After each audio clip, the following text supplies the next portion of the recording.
pull you guys all into a quick screen share here. Everybody's faces up. Now I've got the chat up. Alrighty. Alright, so right now we're going to focus solely on low value. So take a little siesta from your checklist. This was something that you guys had asked for. Of course, I want to make sure that you do get to see some additional instances of low value, just because we've been kind of stuck today on a high value purchase kick. So this will give us some additional examples of low value and how to follow the trail. Now, I will tell you, first of all, these loans have been worked. So are we going to take the end action? No, but that'll give us the option to play around in the trails. While Casey and I were away for this hour, we actually met with the pod mentors that'll be hanging out with you guys for the next 3 days. And they know that you haven't had as much practice or experience with the low value trail.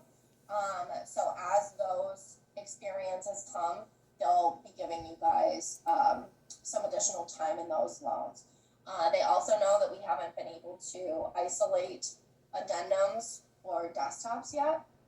So as those examples are given, they'll be spending that time with you guys as well. So if we don't get them today, you will not miss out on them. Okay? So I'm just going to go ahead and cut to the chase here and do compass.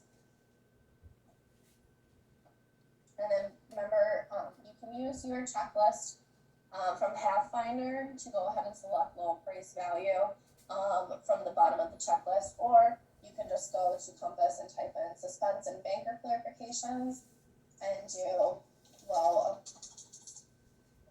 appraisal value from there, and it'll pop up just the same. All right, so first loan that we're going to look at, and try not to look at the first loan journal. The first thing I notice is that this is a purchase and then it's already suspended. It was already suspended down here after a banker clarification from credit. I would assume maybe didn't get answered or maybe didn't get answered with enough information. So the credit underwriter then went in and suspended. Move your faces over so I look at you guys as I talk. It's getting a little bit weird here.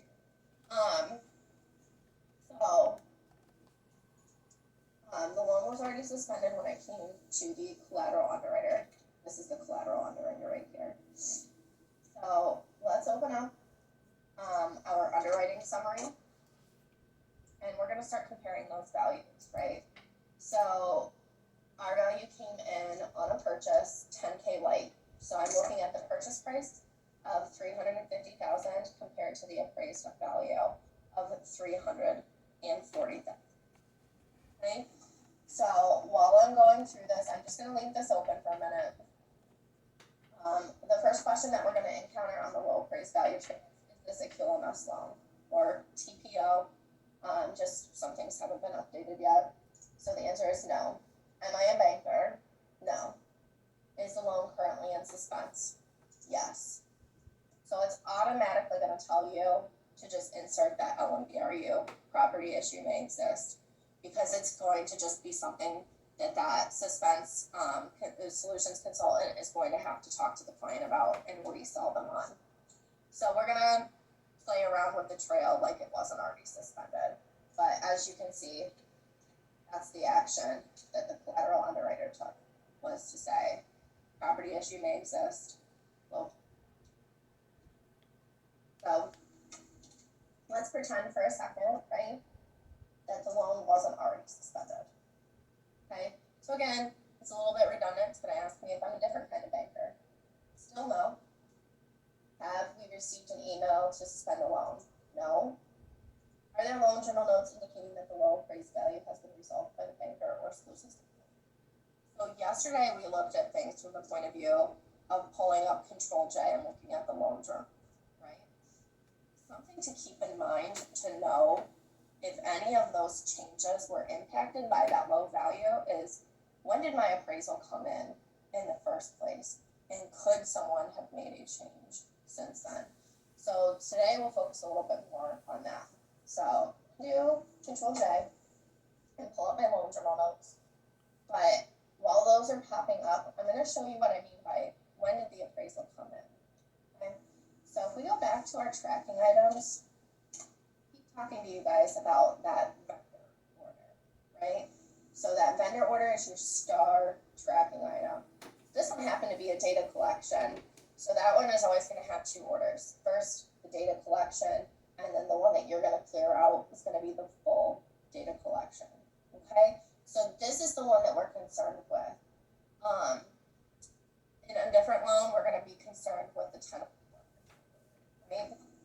But find out when that came in. Just go into the tracking item, and you want to tab in on the status, and you want this date, verified by setup.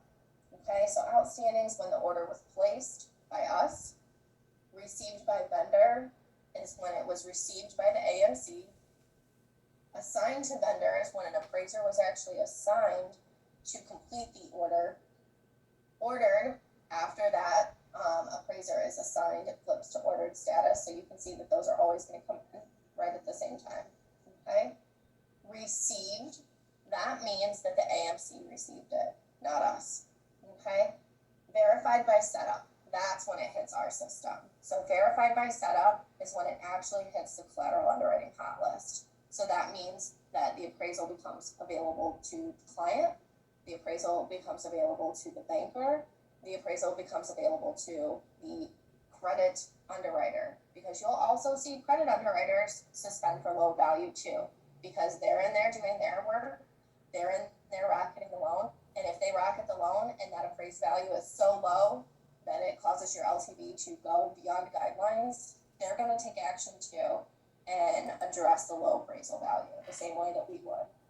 Okay, so this is the date that's in play, 6/14 here. That's when we got it. So here are my loan journal notes. So the IPAC was on 6/3. So keep in mind, right? We're looking for impact statements, not necessarily IPAC statements anymore. But if I start to search low value, and if anyone has talked to the client about low value, I'm looking for the date of 6/14 or later. I'm not going to waste my time looking at additional changes that happened before then, because those changes had nothing to do with my value, because my appraisal wasn't even at that point. Does that make sense to everybody? Okay. So keep that in mind when you're going through, when you're sifting through and trying to figure out what dates are actually meaningful.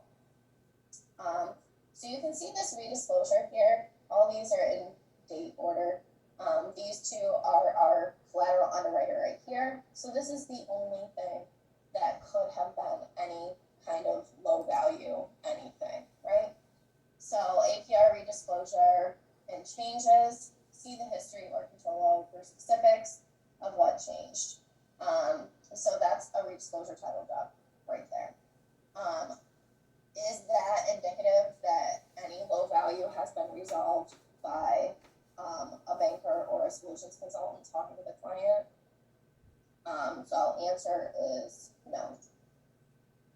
So have any changes been made to the loan? No. Of course, do not make any changes. Or will not. Does my LTV exceed product guidelines? No. Anyone familiar with purchase LTV? Yeah, so those of you that are shaking your head, yes. Does my LTV exceed guidelines?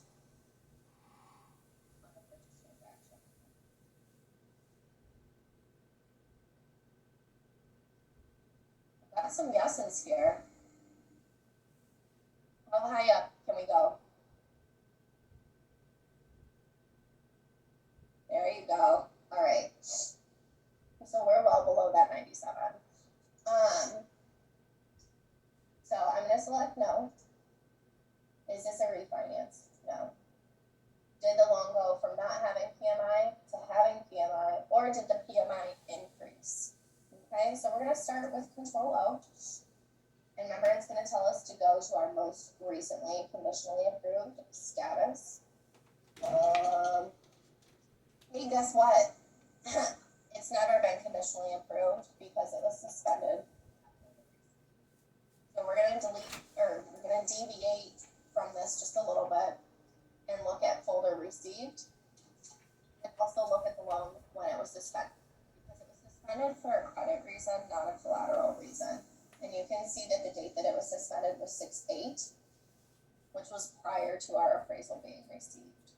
Okay, so this one's going to look a little bit different, just because yesterday what we looked at was 2 columns, and now we're going to look at 3 columns. You can have up to 3, so you can select 2 different statuses here during this time. Right now is where we're currently at, right here.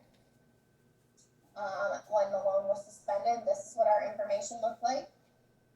And when we were folder received, this is what our okay. So PMI is going to actually be on the last page of this. So keep in mind, right, whenever you see page 1, that's a good indication that there's a chance that you need to page down for additional information. I will caution you that you should page down slowly, because if you don't, you will likely kick yourself out of this. So it's kind of like when we're going into a loan, if we hit home too many times, it kicks us out, right? So I'm going to slowly page down, and we're going to start with PMI. So PMI is going to be, again, on page 4 of this. And what you're looking for is right here, okay? So MI provider, mortgage insurance provider, okay? And it's asking about PMI, private mortgage insurance. And then MI rate. So the question is twofold, okay? So did my loan go from not having PMI to having PMI, or did the PMI that I already had increase, okay? So again, this is when the loan was suspended, and this is when the loan was folder received. So the MI provider is not applicable right now, but my MI rate has changed. So when the loan started, it was 0.45, and now we've increased to 0.60. So we would answer this question as yes, because the MI rate has increased. Another way that you could determine this is if you look at the LTV on page 1 of this in general, right? So we're going to slowly page back up, because we don't want it to freak out on us and kick us out, and then we have to start over from scratch. But you can see when the loan was foldered, it was foldered at 90% LTV. When the loan was suspended, it was suspended at 90% LTV. So they already had PMI, because PMI starts at 80.01%. So anything over 80% is going to automatically have PMI. That's why the question is twofold, okay? So they already had PMI coming in, and our low value, okay, is what triggered this change. And how do you know that it was the low value? Because right above, you can see purchase price, purchase price, purchase price. No appraised value, no appraised value. Whoopsie, 340, came in low, changed my LTV, okay? So we would select yes in this case, because our MI rate did increase. And it's going to tell me to suspend the loan. Why is that a suspense? Because that MI rate changing is going to be a resale. Okay, that's going to require an SC to resell the client on that higher rate. Okay, any questions about that PMI portion before we move on and finagle some other things? Bianca, come on mute. I'm glad you saw that, because I didn't even raise my hand. Yeah, I see you all the time with your finger. You said the PMI starts at, you said 80.01. Okay, thank you. Anything 80 and below is no PMI, but once you cross that 80% threshold, okay, so once you cross it, it's like Monopoly. You don't pay $200 until you go to that shit brown color, right? Once you pass that threshold, all right, Baltic and Mediterranean, for those wondering what those properties would be. No one buys the brown. That's such a waste of time. Blue, green, purple. That's where you live. So. And the railroads. And the railroads, I agree. Don't waste your time on waterworks. Who cares? Everybody pays utilities. So, anyway, sorry. If you can't tell, my family gets a little bit on the crazy side when it comes to the monopolies. So, the side deals, it's cutthroat. So, what you just learned right now from your training class is never play Monopoly with me. It's the worst. Okay. So, everybody's clear on why we're suspending, what the PMI did here, how it increased, and why it's a resell to the client.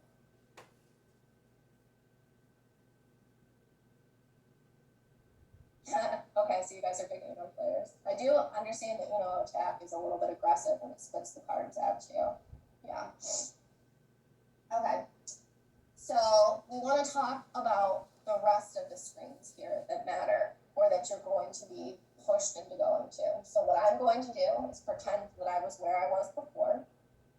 So I'm going to scroll down to page 4. And I'm going to go back up to this question about PMI. And I'm going to change it to no. Okay, so this is fantasy land right now that we're living in, right? The big hypothetical. So I'm going to change this to no. The next thing it's going to ask us about is origination pricing. So again, you've got your hot link here, and that's going to pop out and show you exactly where to look for origination pricing in case you do forget, right? Which happens. Used to have a screenshot. Well, that sucks. They took the screenshot away. Yay, Pathfinder. Sorry, that was a jerk move to put Pathfinder on blast like that. So we'll just go ahead and show you guys where it is. So again, we're going to move up now again. And you want origination pricing, which is back where you were on page 1. Okay? So here's our origination charges. Okay, right here at the bottom of page 1. So once we were at folder received, we were $71.56 1/4. Suspended, $71.56 1/4. And currently $71.56 1/4. So did my origination pricing increase? Nope. If I said that it did, it's going to ask me right away, am I a collateral underwriter? Yes. And it's going to start leading me down that banker clarification path. So has one been set? I'm going to answer no, and it's going to tell me to set one. Okay? Does anyone remember yesterday what happened when our charges increased? And we set that banker clarification? What's the one step that I took on a different page in our origination gadgets?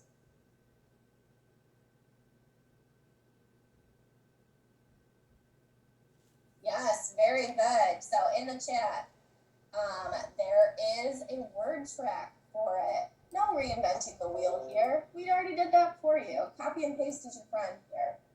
So if we go back to this Pathfinder, when we're on origination process gadgets, right? You want to go to call scripts and word tracks.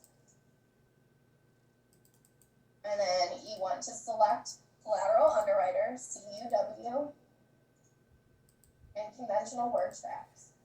So we'll just take the guesswork out and go low value, and it's going to take us right down. Here's banker clarification with no PMI, and banker clarification when there is PMI. Okay. Same thing. It says banker clarification here because things have changed, but that is now a system. We'll use that same word track. Okay. All right.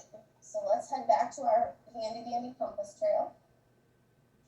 And I did not want to click on the hot list. I wanted this, and I wanted to change it to no. So the last question that it's going to ask you about is shortage premiums. So shortage premiums are going to be on page 2. Sorry, I lied, page 3. And they're going to be right here in the middle. Okay?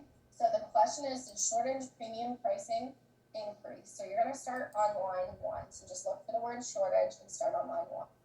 So did my shortage premium pricing increase? So I started at 0.1250, stayed there, and stayed there, okay?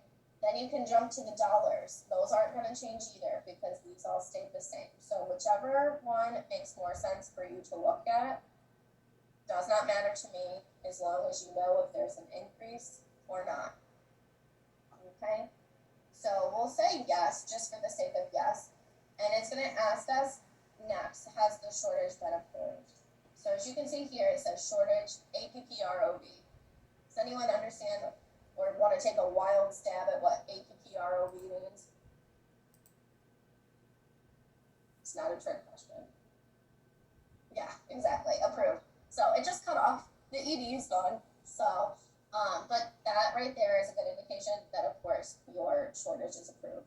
If it says anything else next to it, a lot of times it'll say like capital markets, that means it's at the pricing desk and it hasn't been approved yet. It's being worked on. So if it doesn't say APPROV, consider it not approved, okay? And then you would either answer yes or no. If you answer no, it's gonna ask you the same thing and take you down that banker clarification trail. So am I a collateral underwriter? Yes. Has a banker clarification been inserted? No. Put one in. And then you're gonna use that same low value, either with low value with PMI or low value without PMI word track. Okay? Of course, if everything is good here, we would say yes. And the final question or final nail in the coffin of low value is, did the client indicate that they no longer wish to proceed with the loan because of the appraised value? And that's when you're looking for a clear note here that someone has talked to the client after the fact of the appraisal coming in and that they're out, okay? Sometimes you'll see notes in the impact statement that say, what is the plan in case the appraisal comes in low? And it'll say, client no longer wants the loan. But it's not up to us to just automatically kill it then. It's only gonna stick you to go to suspense. But someone's going to talk to that client anyway about the low value. We're not gonna be the ones to kill it. Unless there is a specific note after the receipt of the appraisal that says, I no longer want this loan. Okay? How's that resonating with everyone? Low value wise, pretty good. All right, I see some thumbs up. All right, good deal. Do you guys want to see another one? Does anyone want to? Victoria's like, no. No, you make me want to call on you and make you go through the next one now. You're like, no, I'm good. So, does anyone want to see another example? And I will preface it by saying, if you want to see that example, the first person that I see say yes is going to tell me how to run through it. Dun, dun, dun. Ellie, I have a question. Sure thing, buddy.